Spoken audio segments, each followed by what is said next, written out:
여러분 반갑습니다. 말씀의 빛 성경 강해 시간입니다. 말씀 시작 전에 광고 하나 드리도록 하겠습니다.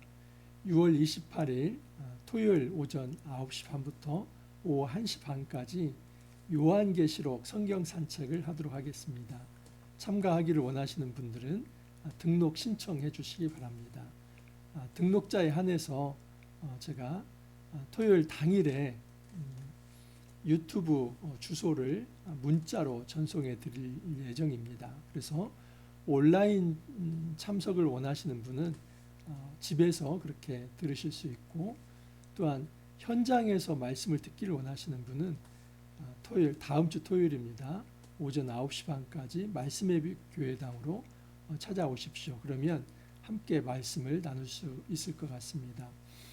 여러분, 역대상 말씀은 제가 요한계시록 말씀 준비 때문에 다음 주 화요일까지 해서 최종 정리하도록 하겠습니다.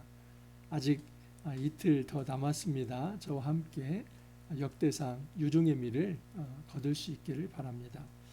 오늘 저는 역대상 21장 1절부터 30절까지 이틀치 말씀, 금요일 토요일 말씀을 전하도록 하겠습니다. 여러분, 역대상 21장부터 29장까지는 마지막 마무리 작업이라고 볼 수 있습니다. 역대상의 지향점은 성전 건축, 이제 예비 작업입니다. 역대하로 들어가며 이제 솔로몬에 의해서 성전이 건축되는 그런 과정이고, 역대상은 성전 건축을 위한 준비 과정, 예비 과정이라고 볼 수 있습니다. 그래서 21장부터 29장까지가 성전 건축 준비 과정입니다.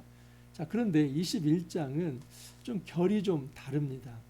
과연 21장을 성전 건축 준비 과정에 넣을 수 있는가, 이렇게 생각해 볼 수 있습니다. 왜냐하면 21장은 그 유명한 다윗이 인구 조사에 대한 징벌을 받는 그런 장이기 때문입니다. 이게 성전 건축과 무슨 연관이 있는가? 연관이 있습니다. 그래서 뒷부분에 가서 제가 말씀을 드리도록 하겠습니다. 자, 그래서 본격적인 성전 건축은 22장부터 시작을 해서 29장에 마무리가 되는데, 21장도 그 성전 건축 준비 과정에서 아주 중요한 이제 역할을 한다 하는 것을 좀 기억하시고 이 말씀을 이제 묵상할 수 있기를 바랍니다. 자, 오늘 말씀 21장 1절입니다. 사단이 일어나 이스라엘을 대적하고 다윗을 충동하여 이스라엘을 계수하게 하니라. 사탄이 이스라엘을 대적하고 다윗을 충동해서 다윗이 이스라엘을 계수하게 했다라고 기록되어 있습니다. 여러분, 다윗의 이 인구조사는 하나님께 큰 죄가 됩니다. 자, 그런데 이런 어떤 충동을 사탄이 일으켰다고 합니다. 사탄이 충동을 해서 다윗이 이런 어떤 죄를 꾀했다고 이렇게 기록되어 있습니다. 자, 그런데 사무엘하 24장을 보면 조금 다르게 표현되어 있습니다. 사무엘하 24장을 보면 여호와께서 다시 이스라엘을 향하여 진노하사 그들을 치시려고 다윗을 격동시키사 가서 이스라엘과 유다의 인구를 조사하라 하신지라. 여기 보면 격동시킨 주체가 누구입니까? 여호와죠. 여호와께서 이스라엘을 향하여 진노했습니다. 그러니까 일단 죄가 이스라엘에게 있습니다. 그 이스라엘의 죄를 징벌하기 위해서 다윗이 인구조사를 하는 그런 죄를 짓도록 그런 어떤 충동을 했다는 것입니다. 여기 보면 여호와께서 다윗을 격동하게 하사, 그래서 이스라엘과 유다의 인구를 조사하게 하셨다. 그래서 이 사무엘하 24장 1절만 놓고 보면 하나님이 죄를 조장했다라고 볼 수 있고, 또 하나님께서 다윗을 격동시켰다. 그 결과 다윗이 인구조사를 했다 볼 수 있습니다. 이것만 놓고 보면 다윗이 죄를 범한 것도 하나님께서 격동시킨 거기 때문에 다윗에게는 책임이 없지 않은가, 이런 생각을 할 수 있습니다. 자, 그런데 역대상에서는 그것에 대한 해설을 좀 더 붙여놓은 것입니다. 어찌 보면 각주라고 볼 수 있는데 사탄이 일어나 이스라엘을 대적하고 다윗을 충동했다. 그러니까 24장 1절에서 이 사무엘입니다. 사무엘하 24장 1절에서 하나님이 다윗을 충동한 것을 좀 더 자세하게 풀어서 설명하는데 그것은 사탄이 이스라엘을 대적하고 다윗을 충동했다. 그러니까 그 중간에 사탄의 존재가 지금 나타나는 겁니다. 자, 그런데 이 사탄의 존재는 한번 좀 정리해 볼 필요가 있습니다. 우리는 구약의 사탄과 신약의 사탄을 그냥 똑같은 어떤 존재로 그렇게 생각을 합니다. 그런데 여러분, 구약의 사탄과 신약의 사탄은 약간 좀 다른 부분이 있습니다. 구약의 사탄은 여러분, 신약의 사탄과는 좀 다른 부분이 있는데 신약의 사탄은 악마, 마귀, 그래서 이 악한 어떤 귀신들의 총대장, 귀신들의 총사령관으로서 이 악한 영의 최고 어떤 정점의 나쁜 어떤 영적 존재, 사탄, 그렇게 신약에서는 얘기를 합니다. 근데 구약에서는 그렇게 표현하지 않습니다. 원래 이 사탄이라고 하는 히브리어는 대적하다 하는 이 대적자라고 하는 의미가 있습니다. 또는 고소하다, 고발하다 하는 이 고발자라고 하는 의미도 있습니다. 그래서 구약에서 이 사탄은 고발자 또는 대적자입니다. 여러분 욥기에서도 이 사탄의 존재가 나오죠. 또 대표적으로 지금 역대상에서 21장에서도 사탄의 존재가 나오는데 다 마찬가지로 대적자 또는 고소자, 고발자 이런 어떤 존재를 의미합니다. 그러니까 하나님께서는 그런 어떤 대적자, 고발자를 하나님께서 이용하신 것이죠. 자, 그러면 하나님께서 이런 고발자, 대적자를 이용했기 때문에 다윗에게는 죄가 없는가? 아닙니다. 그게 아니라 이런 고발자, 대적자가 다윗을 충동하도록 하나님께서는 내버려 두신 것이죠. 그러면 여러분, 이 충동에 넘어간 것은 누구입니까? 다윗이죠. 하나님께서 물론 이 내버려 두신 것에 대해서 사무엘하 24장에서는 여호와가 다윗을 충동했다 이렇게 기록되어 있지만은 이 역대상의 말씀을 놓고 볼 때 이 충동에 이 다윗을 격동시킨 실제적인 주체는 이 대적자 사탄입니다. 그리고 하나님은 그것을 내버려 두신 것이죠. 그렇기 때문에 이 다윗은 사탄의 유혹에 넘어간 것이고 사탄의 유혹에 넘어간 것에 대한 죄는 다윗에게 책임이 있는 것이지 하나님께 있는 것이 아닙니다. 우리 하나님은 여러분 전지전능하신 분입니다. 그리고 모든 세상의 모든 것들을 다 하나님께서는 이용하실 수 있는 분입니다. 궁극적으로는 하나님께서 이스라엘을 징벌하는 데 있습니다. 그런데 어찌 보면은 이스라엘의 어떤 죄의 정점에 누가 있습니까? 다윗이 있죠. 이스라엘은 죄를 졌는데 다윗은 아무 죄가 없다. 그럴 수 없습니다. 왜냐하면 다윗은 왕이고 그리고 다윗에게는 일정 부분의 책임이 있는 것입니다. 그래서 다윗이 어떤 사탄의 유혹에 넘어가는 것을 하나님께서 내버려 두시면서 그 다윗과 함께 이스라엘 전체를 하나님께서는 징계하시고자 하는 그 섭리를 가지고 계셨던 것입니다. 여러분 다시 한번 정리합니다. 이 사탄은 고소자, 고발자이고 이 대적자가 다윗을 유혹을 했고 그렇기 때문에 그 유혹에 넘어간 다윗은 그 죄에 대한 책임이 자기에게 있고 이 책임을 어떤 다윗은 져야만 합니다. 그리고 하나님께서는 그 책임에 대해서 징벌하시는 과정이다. 그렇게 정리해 볼 수 있을 것입니다. 자, 2절 이하를 보면 다윗이 요압과 백성의 지도자들에게 이르되 너희는 가서 브엘세바에서부터 단까지 이스라엘을 계수하고 이 브엘세바는 이스라엘의 최남단입니다. 그리고 단은 최북단입니다. 원래 단은 이 중부지방에 있었지만은 이 단지파 백성들이 게을렀습니다. 그래서 하나님께서 약속한 땅을 개척하지 못하자 나중에 북쪽으로 쫓겨납니다.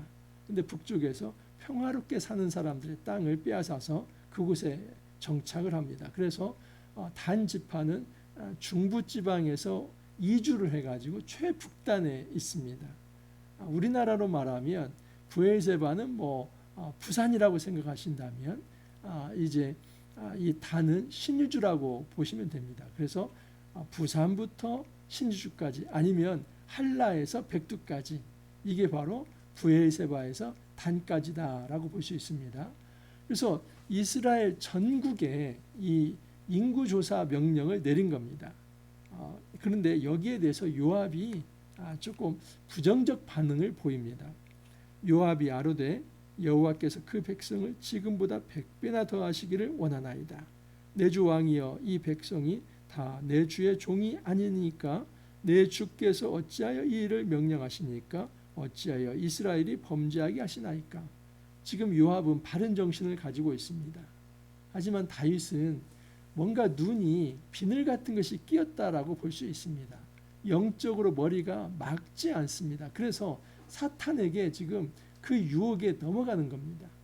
지금 다윗은 제정신이 아닙니다. 그러나 다윗의 이 신하 이 요압은 지금 제정신입니다. 그래서 요압의 이 말은 충언이라고 볼 수 있습니다. 요압이 왕이 싫어하는 말이지만 하는 겁니다. 아니 모든 백성이 다 왕의 백성 아닙니까? 그런데 꼭 굳이 왜 인구조사를 하려고 합니까? 지금 요압은 간파하고 있습니다. 이것은 하나님께 죄를 짓는 것이다. 왜냐하면 여러분 이 인구조사라고 하는 것은 그 고대에 증집하기 위해서 또 세금을 물리기 위해서 그리고 이 어떤 국방력이 얼마나 강한지를 어떤 점검하기 위해서 그래서 왕이 어떤 가용할 수 있는 어떤 자원, 물질 이 모든 것을 조사하기 위한 것입니다. 그러므로 철저히 인본적이고 세속적이고 그리고 세속적 왕의 어떤 왕권을 위한 그런 어떤 통치 수단이라고 볼 수 있습니다. 근데 여러분 다윗 왕국은 그렇지 않지 않습니까? 다윗이 왕입니까? 하나님이 왕입니까? 다윗 왕국에서 다윗 언약에서 말씀을 드렸지만 이 다윗 언약의 핵심은 하나님께서 왕이시고 다윗은 부왕이다. 이 어떤 정부가 있으면 하나님이 정이시고 다윗은 부입니다. 다윗은 그냥 부왕일 뿐입니다. 대리 통치자입니다. 그렇기 때문에 하나님이 왕이신데 다윗이 하나님 노릇하려고 하는 이것이 바로 인구조사입니다. 이것은 철저히 하나의 어떤 하나님을 불신하는 것이다 라고 볼 수 있습니다. 하나님께서 다윗을 도와서 다 어디로 가든지 승리케 하시는데 그 하나님을 신뢰하지 못하고 내가 가지고 있는 힘이 어느 정도 되는가 그리고 그 가용할 수 있는 힘을 내가 어떻게 활용할 것인가 여기에 몰두하는 것이기 때문에 철저히 인본적이고 세속적인 겁니다. 그리고 목사님 민수기에서는 2번이나 인구조사가 있는데 그건 어떻게 되는 겁니까? 다르지요. 이런 민수기 1장에서 인구조사는 싸움에 나갈 만한 용사들입니다. 이것은 가나안 정복 전쟁을 하나님께서 명령하신 것이기 때문에 죄가 되지 않습니다. 민수기 26장은 여러분 땅 분배의 공정성을 위해서 인구의 어떤 비례해서 땅을 분배하는 과정에서 인구조사를 하나님이 명하신 겁니다. 그래서 민수기 1장과 26장은 다 하나님께서 명하신 거기 때문에 그것은 죄가 되지 않습니다. 하지만 역대상 21장에서는 하나님이 명령하시지 않았는데 다윗이 자기의 왕권을 강화하기 위해서 하나님 없어도 내가 강력하게 통치를 하고 싶다는 그 의지를 드러낸 것이기 때문에 대단히 큰 죄입니다. 이것은 불신입니다. 자, 그러나 왕의 명령이 요압을 재촉해서 이 요압이 어쩔 수 없이 인구조사를 합니다. 그 결과 이스라엘 중에서 칼을 뺄 만한 자가 110만이고 유다에서 칼을 뺄 만한 이제 용사가 47만입니다. 그런데 요압은 왕의 명령이 마땅치 않아서 레위인과 베냐민 사람은 계수하지도 않았습니다. 자, 여기에 대해서 하나님께서 징벌하십니다. 하나님이 이 일을 악하게 여기사 이스라엘을 치심에 다윗이 하나님께 아뢰되 내가 이 일을 행함으로 큰 죄를 범하였나이다. 이제 간구하옵나니 종의 죄를 용서하여 주옵소서. 내가 심히 미련하게 행하였나이다 하니라. 하나님이 누구를 치셨다고 합니까? 이스라엘을 치시죠. 또한 여러분, 하나님께서 누구의 범죄 때문에 이 일을 시작한 겁니까? 이스라엘을 대적하고 사무엘하 24장에서도 이스라엘의 죄 때문입니다. 그러면 다윗이 이렇게 사단에게 충동된 이유는 이 다윗은 왕으로서 이스라엘을 대표하기 때문입니다.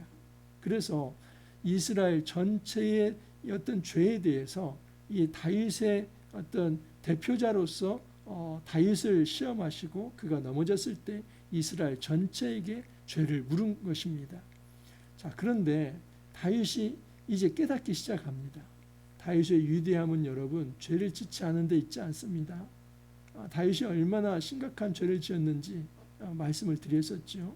이전에 여러분 밧세바라고 하는 유부녀를 이제 취하죠. 억지로 취한 겁니다. 그것도 문제가 되죠. 간음 행위니까. 하지만 그것을 덮으려고 이 밧세바가 임신을 하자 그게 내 아들이 아니다.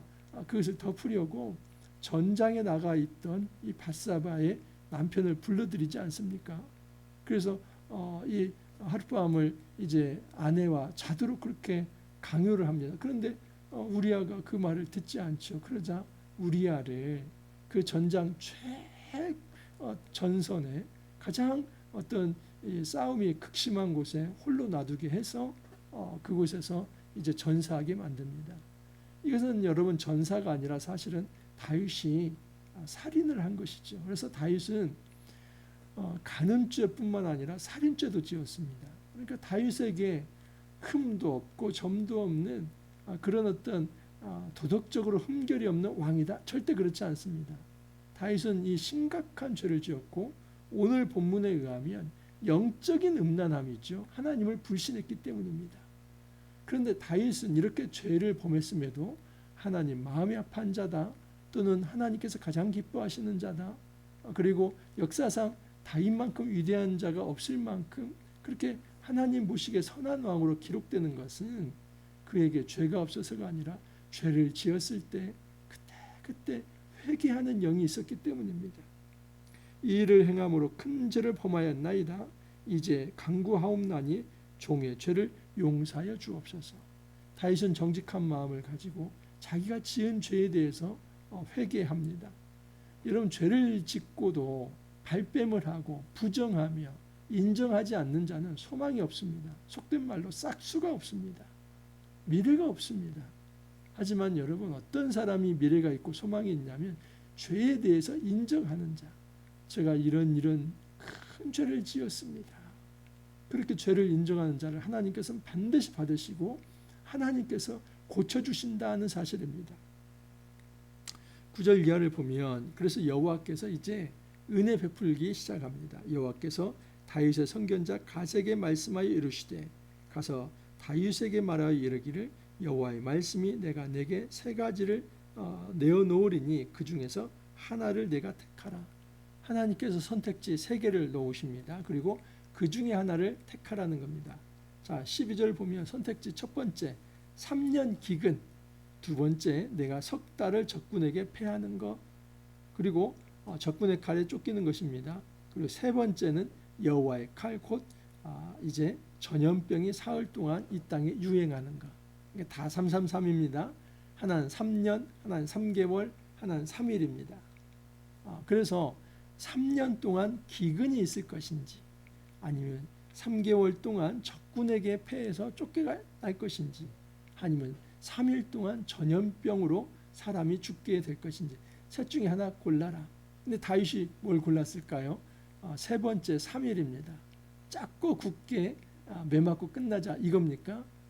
여러분, 이 치명적인 것으로 놓고 본다면 3일이 결코 3년 기근이나 또는 3개월의 적군에게 쫓기는 것에 약하지 않습니다. 오히려 더 치명적일 수 있습니다. 왜냐하면 전염병이라는 것은 여러분 그냥 1시간만 돌아도 전체 전국이 다 죽을 수 있습니다. 근데 3일 동안 바이러스가 돌았다요?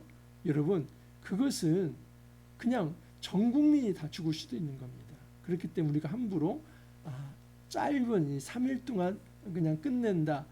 좀 더 덜 치명적인 것을 다윗이 골랐다. 이렇게 생각하면 안 됩니다. 절대 그렇지 않습니다. 그게 아니고 보면 13절에 해답이 있는데 다윗이 가세게 이르되 내가 공경에 빠졌도다. 여호와께서는 긍휼이 심히 크시니 내가 그의 손에 빠지고 사람의 손에 빠지지 아니하기를 원하나이다. 다윗이 이 세 번째를 고른 기준은 무엇이냐면 내가 매를 맞더라도 하나님께 맞겠습니다. 이겁니다. 보십시오. 12절을 보면 이 3일 동안의 전염병을 어떻게 수식하냐면 여호와의 칼 곧 전염병이라고 수식합니다. 이 3년 기근은 그냥 자연재해입니다. 근데 석 달은 적군의 칼이라고 분명히 기록되어 있습니다. 그러니까 다윗은 자연재해나 아니면 사람의 칼이 아니라 하나님의 칼을 맞기를 원합니다. 매를 맞더라도 자연재해나 아니면 사람으로부터 혼나는 것이 아니라 하나님으로부터 혼나고 싶습니다. 왜 이렇게 말을 하는 것일까요? 긍휼의 하나님을 기대했기 때문입니다. 내가 하나님께 혼을 나더라도 하나님께 간구하면 하나님께서 용서해 주지 않을까? 조금 감해 주지 않을까? 이것이 다윗의 영성입니다. 다윗은 세속적으로 좀 편한 길을 선택한 것이 아니라 매를 맞더라도 하나님을 긍휼을 구하는 그 경건한 영성이 그에게 있었던 것입니다. 자, 그래서 하나님께서 이제 3일 동안 치시는데 3일 가기도 전에 하루 만에 7만 명이 이제 죽었습니다. 그리고 예루살렘을 멸하러 이제 천사가 이르렀는데 어디에서 멈췄냐면 그 오르난의 타작마당에서 멈춥니다. 이제는 내 손을 거두라 하시니 그때 여호와의 천사가 여부스 사람 오르난의 타작마당의 곁에 섰더라 그럽니다. 자, 이제 오르난의 타작마당에 하나님께서 보내시는 이 죽음의 천사가 섰고 다윗이 그것을 보게 됩니다. 영안이 열려서 보게 됩니다. 너무나 충격적이었을 것입니다. 16절을 보면 다윗이 눈을 들어 보매 여호와의 천사가 천지 사이에 섰고 칼을 빼어 손에 들고 예루살렘 하늘을 향하여 편지라. 다윗이 장로들과 더불어 굵은 배를 입고 얼굴을 땅에 대고 엎드려. 여러분, 다윗이 영안이 열려서 이 하늘의 군대, 이 천사, 죽음의 천사들이 칼을 들고 서 있는 것을 보게 됩니다. 이 전염병이 단순한 어떤 자연재해가 아니라 하나님의 칼이다 하는 것을 알 수 있었죠. 그래서 하나님께 아뢰되 명령하여 백성을 계수하게 한 자가 내가 아니니까 범죄하고 악을 행한 자는 곧 나니이다. 이 양떼는 무엇을 행하였나이까? 청하건대 나의 하나님 여호와여 주의 손으로 나와 내 아버지의 집을 치시고 주의 백성에게 재앙을 내리지 마옵소서. 이게 다윗의 영성의 위대함입니다. 항상 리더는 공통적입니다. 역사 이래로 모든 리더는 책임감이 있습니다. 그 백성들이 죽음을 당할 때에 차라리 저를 죽여주십시오. 이 백성이 무슨 죄가 있습니까? 이 재앙의 원인이 저 아닙니까? 제가 인구조사를 해서 이렇게 된 거 아닙니까? 그러니까 차라리 저와 저의 집안, 저의 이 왕가를 치십시오. 그리고 이 백성을 살려주십시오. 이것이 다윗의 진짜 영성입니다. 이게 그냥 해보는 말이 아닙니다. 진짜 백성을 사랑했기 때문에 이 백성을 아끼기 때문에 이런 이야기를 하는 것이죠. 이런 책임이 있는 이 다윗의 반응을 보시고 하나님께서 이제는 그 칼을 거두십니다. 하지만 그냥 거두시는 게 아니라 이제는 이 속죄 제사가 필요합니다. 하나님 앞에서 이 번제를 드림으로써 이 속죄 제사를 통해서 이제는 하나님의 은혜가 다윗에게 전달되는 것입니다. 여호와의 천사가 가세게 명령하여 다윗에게 이르시기를 다윗은 올라가서 여부스 사람 오르난의 타작마당에서 여호와를 위하여 제단을 쌓으라 하신지라. 하나님이 명령하시죠. 이제 너희가 이 은혜를 받으려고 한다면 제단을 쌓아야 한다. 어디서요? 오르난의 타작마당. 여러분, 이 타작마당 이게 어찌 보면은 역설적입니다. 왜냐하면 추수 때에 이 도리깨질을 해서 이 곡식을 다 터놓은 것이 타작마당 아닙니까? 또는 어떤 철 갈퀴 같은 기계를 놓고 거기에 이렇게 이제 그 어떤 밀이나 보리를 이렇게 긁어서 이제 알곡을 떠는 게 이 타작마당 아닙니까? 그러니까 이 타작마당은 매를 실컷 때려가지고 곡식을 얻는 자리입니다. 그 매를 맞는 이 어떤 객체가 누구입니까? 이스라엘, 지금 다윗이죠. 그래서 매를 진창 맞는 그 순간에 하나님께서 그 오르난의 타작마당에서 그 매를 하나님께서 지금 더 때리지 않는 그런 상황입니다. 그래서 그 오르난의 타작마당에서 번제, 이 화목제를 하나님께 드려라. 하나님께서 이 피할 길, 구원의 길을 하나님께서 열어 놓으신 것이죠. 자, 다윗의 영성이 하나 더 빛나는데, 다윗은 이 오르난의 타작마당을, 그 터를 이 오르난으로부터 값을 주고 삽니다. 보십시오. 그때 오르난이 밀을 타작하다가 돌이켜 천사를 보고 오르난이 4명의 아들과 함께 숨었더니, 오르난이 타작을 하던 중에, 밀타작을 하던 중에 이 여호와의 천사를 보고는 그냥 급히 4 아들과 함께 숨었습니다. 그때 다윗이 나타나서 다윗이 오르난에게 이르되 이 타작하는 곳을 내게 넘기라. 너는 상당한 값으로 내게 넘기라. 이런 왕이기 때문에 오르난에게 명령할 수 있습니다. 자, 이 하나님께서 이곳에서 번제를 드리라고 했다. 그러니까 너 꺼져 하면서 이곳에서 지금 번제 드릴게 하면서 그 땅을 억지로 강제로 탈취할 수도 있습니다. 왕이니까. 근데 왕이라 할지라도 이 다윗은 오르난에게 정상적인 값을 치르고 이 땅을 사려고 합니다. 여러분, 왜냐하면 하나님 앞에서 값을 치르지 않고 드려지는 것은 온전한 예배가 되지 않기 때문에 온전한 값을 치르고 이제 이 다윗은 하나님께 번제를 드리려고 했던 것입니다. 오르난이 아니나 다를까 이제 왕에게 이 땅 그냥 취하십시오. 왕가 아닙니까? 그런 말을 합니다. 오르난이 다윗에게 말하되 왕은 취하소서. 내 주 왕께서 좋게 여기시는 대로 행하소서. 보소서 내가 이것들을 드리나이다. 소들은 번제물로, 그리고 곡식 떠는 기계는 화목으로. 곡식 떠는 기계는 이 나무이기 때문에 이 땔감으로, 밀은 소제물로, 밀은 이제 어떤 곡식이지 않습니까? 그래서 곡식제물인 소제물로 삼으시기를 위하여 다 드리나이다. 그래서 모든 것 드리겠다는 겁니다. 하지만 다윗 왕이 오르나게 이르되 그렇지 아니하다. 내가 반드시 상당한 값으로 사리라. 내가 여호와께 드리려고 내 물건을 빼앗지 아니하겠고 값없이는 번제를 드리지도 아니하리라.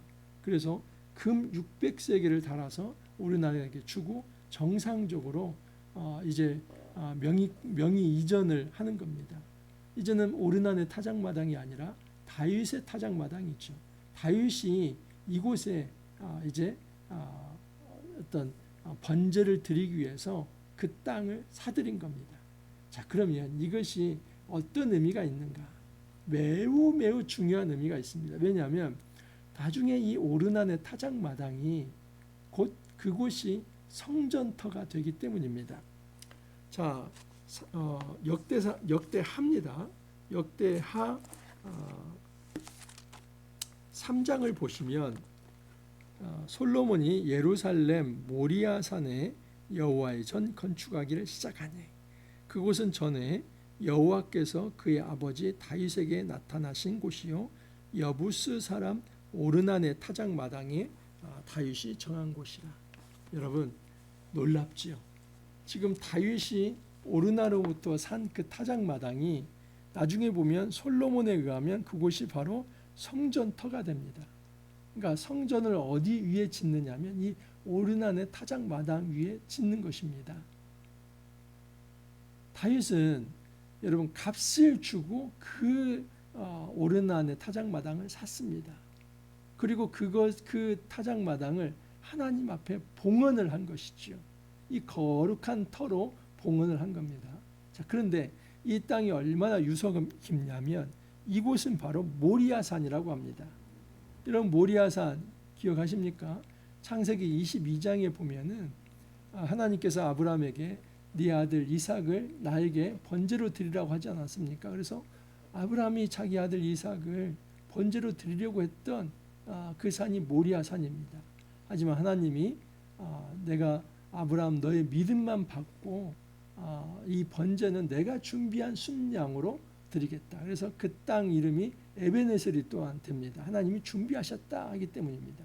모리아산, 바로 하나님께서 준비하신, 하나님께서 제물을 준비하신, 그래서 하나님이 준비하신 제물로 제단을 드리는 곳, 온전히 은혜의 자리, 이것을 시은이라고 합니다. 하나님께서 은혜를 베푸는 자리. 그래서 여러분, 성전에서 언약궤가 있지 않습니까? 그 언약판을 시은소라고 합니다. 하나님의 은혜의 자리.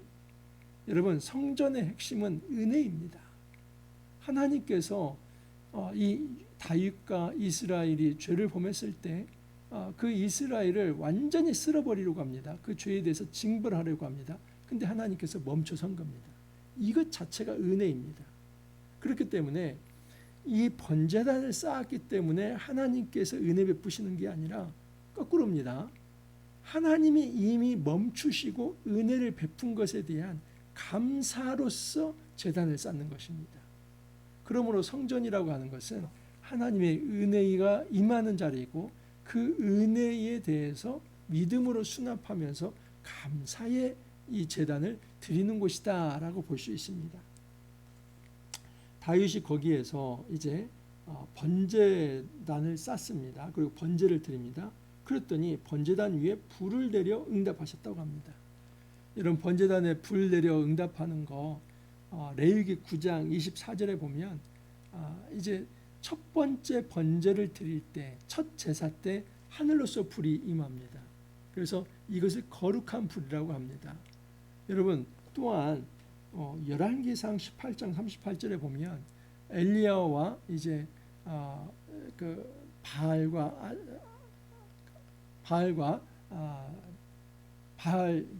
어떤 선지자들, 그 선지자들과 이제 결투를 하죠.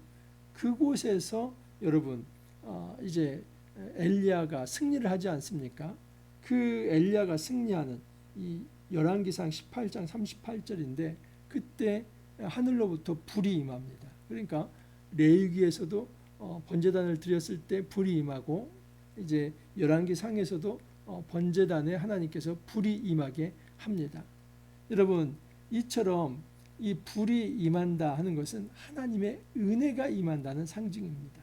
그러므로 이 오르난의 타작마당은 단순한 어떤 오르난 개인의 땅이 아니라 다윗이 값을 주고 샀고 그것을 하나님께 봉헌을 했기 때문에 하나님의 성전터이며, 그 하나님의 성전터는 철저히 은혜가 베풀어지는 이 시은소가 있는 하나님의 은혜의 자리다라고 볼 수 있습니다. 이때 다윗이 여호와께서 여부스 사람 오르난의 타작마당에서 응답하심을 보고 거기서 제사를 드렸다라고 말씀을 합니다. 여러분, 이 21장이 왜 성전 건축 준비에 들어가는지 이제 아시겠죠? 21장은 성전터가 준비가 된 겁니다. 그리고 22장부터는 그야말로 성전 건물을 짓기 위한 자재들을 준비하는 것이다 라고 볼 수 있습니다. 성전터가 없이 어떻게 성전이 지어질 수 있습니까? 그래서 21장을 성전 준비 과정에 넣습니다. 그런데 사실 이 성전이라고 하는 것은 인간이 어떤 성전을 지을 만한 자격이 있어서가 아니라 인간과 이스라엘 백성은 전혀 자격이 없는 이 하늘로부터 어찌 보면은 큰 재앙으로 다 이제 징벌을 받아야만 하는 그런 존재였지만, 하나님이 은혜를 베푸셔서 그 은혜로 살아남은 자들이 하나님 앞에 감사를 표하는 자리가 바로 성전터가 된다 하는 것입니다. 오늘날 여러분, 우리의 성전은 무엇입니까? 진정한 성전터는 예수 그리스도의 십자가를 통해서 우리에게 주어진 것이죠. 예수님이 이 땅에 오시고 그분이 십자가에 지심으로써 예수님의 이 속죄 제사를 통해서 성전이 건축이 된 겁니다.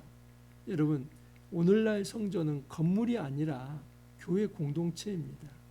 이 교회 공동체는 하나님의 은혜의 자리입니다. 우리가 매주 교회 나갈 때 이 마음이 있어야만 합니다. 우리가 교회 공동체를 형성하면서 이 성전 안에서, 성전 공동체 안에서 우리가 고백해야 할 것은 하나님 은혜에 감사합니다. 저희들은 죄가 있고 이 죄에 대한 책임으로 죽어야 할 존재였지만 저희들을 살려주시고 우리들에게 이처럼 놀라운 예배자로 살아갈 수 있도록 복을 주셨습니다. 예수 믿고 예배자로 살아갈 수 있게 하심에 감사를 드립니다.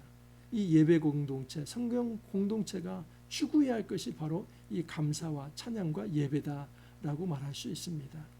여러분 구속사적으로 이렇게 적용된다는 것을 이해하시고 우리가 항상 이 은혜의 자리, 이 성전 공동체로 나아갈 수 있기를 바랍니다. 그래서 하나님의 은혜를 체험하면서 비록 죄가 있다 할지라도 예수 그리스도의 그 보혈의 피로 씻김을 받아서 다시 한번 하나님 앞에 감사의 무릎을 꿇고 또 회개의 무릎으로 그래서 하나님으로부터 놀라운 축복을 날마다 누리고 받아갈 수 있기를 간절히 소망합니다. 함께 기도합니다. 주님 감사합니다. 저희들에게 하나님의 참된 은혜가 무엇인지를 배울 수 있게 하여 주시니 감사합니다. 다윗과 이스라엘 백성이 심각한 죄를 지었습니다. 이스라엘 범죄가 있었고 또 그 이스라엘의 범죄를 하나의 상징적으로 다윗이 인구 조사를 하는 것을 통해서 드러나게 하여 주셨습니다. 그 죄에 대해서 우리 하나님께서 징벌하시는 과정에서도 은혜를 베푸사 다 죽이지 아니하시고 살 길을 열어 주셨습니다. 그 은혜가 베풀어진 자리가 성전이 되었고 그 성전에서 하나님을 향한 감사의 제사가 감사의 예배가 있었다는 것을 또한 보게 되었습니다. 오늘날 예수 그리스도를 통하여서 저희들에게 이 성전 공동체를 허락하여 주시고 은혜를 받게 하시며 감사의 예배를 드릴 수 있게 하여 주심에 감사를 드립니다. 우리가 성전 공동체 안에서 예배자로 살아간다는 것을 작은 일로 생각하지 아니하고 참으로 감격으로 생각하며 날마다 하나님을 찬양하는 자, 감사하는 자, 예배자로 그렇게 살아갈 수 있도록 은혜 더하여 주옵소서. 주님 감사하고 예수님 이름으로 기도하옵나이다. 아멘. 여러분 또 한 주간 잘 달려오셨습니다. 이번 한 주간도 하나님의 은혜 가운데서 우리 역대상을 묵상했습니다. 다음 한 주 이제 역대상이 진행되지만 저는 다음 주 화요일까지 해서 역대상을 마무리하도록 하겠습니다. 그리고 다음 주 토요일 날은 요한계시록 성경 산책을 할 예정입니다. 관심 있는 분들 꼭 함께 참여할 수 있기를 바랍니다. 여러분 주말 잘 보내시고 월요일 날 다시 찾아뵙도록 하겠습니다. 감사합니다.